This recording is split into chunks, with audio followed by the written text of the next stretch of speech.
ನಮಸ್ತೆ ವೀಕ್ಷಕರೇ, ನಿಮಗೆ ಯಾರಾದರೂ ತೊಂದರೆ ಕೊಡ್ತಾ ಇದ್ದಾನೆ, ಕಿರಿಕಿರಿ ಮಾಡ್ತಾ ಇದ್ದಾನೆ, ಗುರುಗಳನ್ನ ಬದುಕೋಕೆ ಬಿಡ್ತಾ ಇಲ್ಲ, ನನ್ನ ಜೀವನವನ್ನೇ ಹಾಳು ಮಾಡಿದ್ದಾನೆ, ಅವನ್ನ ಏನಾದರೂ ಮಾಡಬೇಕು, ತಲೆ ಕೆಡ್ತಾ ಇದೆ ಗುರುಗಳೇ, ಅವನು ಎಂಥ ದೊಡ್ಡ ಶತ್ರು ಇದ್ದಾನೆ, ನನಗೆ ಭಾಳ ತೊಂದರೆ ಕೊಡ್ತಾ ಇದ್ದಾನೆ ಅಂದರೆ ಈ ತಂತ್ರ ಮಾಡಿ. ವೀಕ್ಷಕರೇ, 5 ಲವಂಗವನ್ನು ತಗೋಬೇಕು, ಒಂದು ನಿರ್ಜನವಾದಂಥ ಪ್ರದೇಶಕ್ಕೆ ಹೋಗಿ ವೀಕ್ಷಕರ 5 ಲವಂಗವನ್ನು ಹಿಡ್ಕೊಂಡು ಈ ಮಂತ್ರವನ್ನು ಹೇಳಿ ಆ ಲವಂಗವನ್ನು ಸಂಪೂರ್ಣವಾಗಿ ಸುಡಬೇಕು.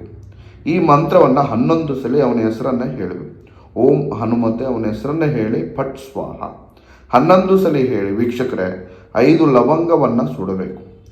ಸುಟ್ಟಿ ಆ ಬೂದಿಯನ್ನು ತಗೊಂಡು ಹೋಗಿ ಅವನು ಇರುವಂಥ ದಿಕ್ಕಿನಲ್ಲಿ ಮುಚ್ಚಬೇಕು. ವೀಕ್ಷಕರು ಮುಚ್ಚಿ, ಯಾರು ನಿಮ್ಗೆ ತೊಂದರೆ ಕೊಡ್ತಾ ಇದ್ರೋ, ಯಾರು ಕಿರಿಕಿರಿ ಮಾಡ್ತಾ ಇದ್ನೋ ಅವನು ಸಂಪೂರ್ಣವಾಗಿ ಸರ್ವನಾಶ ಆಗ್ತಾನೆ, ಇನ್ನು ಮುಂದೆ ನಿಮ್ಮ ತಂಟೆಗೆ ಬರೋದಿಲ್ಲ. ಮಾಡಿ.